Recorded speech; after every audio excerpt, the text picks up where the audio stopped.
నాని గారు చాలా స్మార్ట్ అనిపించింది నాకు. ఎందుకు స్మార్ట్ అంటే అంటే మరి ఆయన అనుకున్నాడో లేదో నేను అనుకున్నాను అనమాట. స్టేషన్ మీద హిట్ అనే కాన్సెప్ట్లో ఒకటి వెళ్తా ఉన్నాడు, బాగుంది. ఎందుకంటే చాలా కథలు దొరుకుతాయి దాంట్లో. సేమ్ కోట్ కూడా నెక్స్ట్ ఇంకో చాప్టర్ వెళ్తాడేమో అనే ఆలోచన. ఎందుకంటే విచ్ ఇస్ గుడ్ అండి. కథలు మామూలుగా న్యాచురల్ కథలు దొరకవు. కథలు మీరు అంటారు, మీరు ఇందాక అన్నారు స్టీరియో టైప్ అని. సో అదర్వైజ్ స్టీరియో టైపే దొరుకుతాయి మనకి. సో తను ఎంచుకున్న మార్గం పర్సనల్గా నాకు చాలా బాగా కనెక్ట్ అయింది.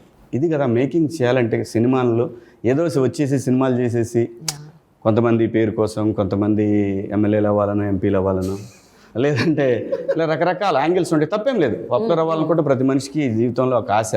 సో అలా కాకుండా తను ట్రావెల్ అవుతున్న ఈ 15 years కెరియర్లో ఒక ప్రొడ్యూసర్గా టర్న్ అయినప్పుడు తను తీసుకున్న అనే సినిమా కానీ ఉండే, ఆ తర్వాత ఈ హిట్ అనే సినిమా కానీ, ఇవి అలా అయితే లాంగివిటీ ఉంటుంది మంచి ప్రొడ్యూసర్కి.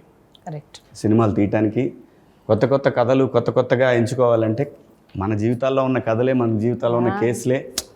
So there is a lot of stuff అనమాట. నేను అసిస్టెంట్ డైరెక్టర్గా దగ్గర నుంచి చూశాను నేను. డెఫినెట్గా తనకి మంచి టేస్ట్ ఉంది ప్రొడ్యూసర్గా ఆయనకి.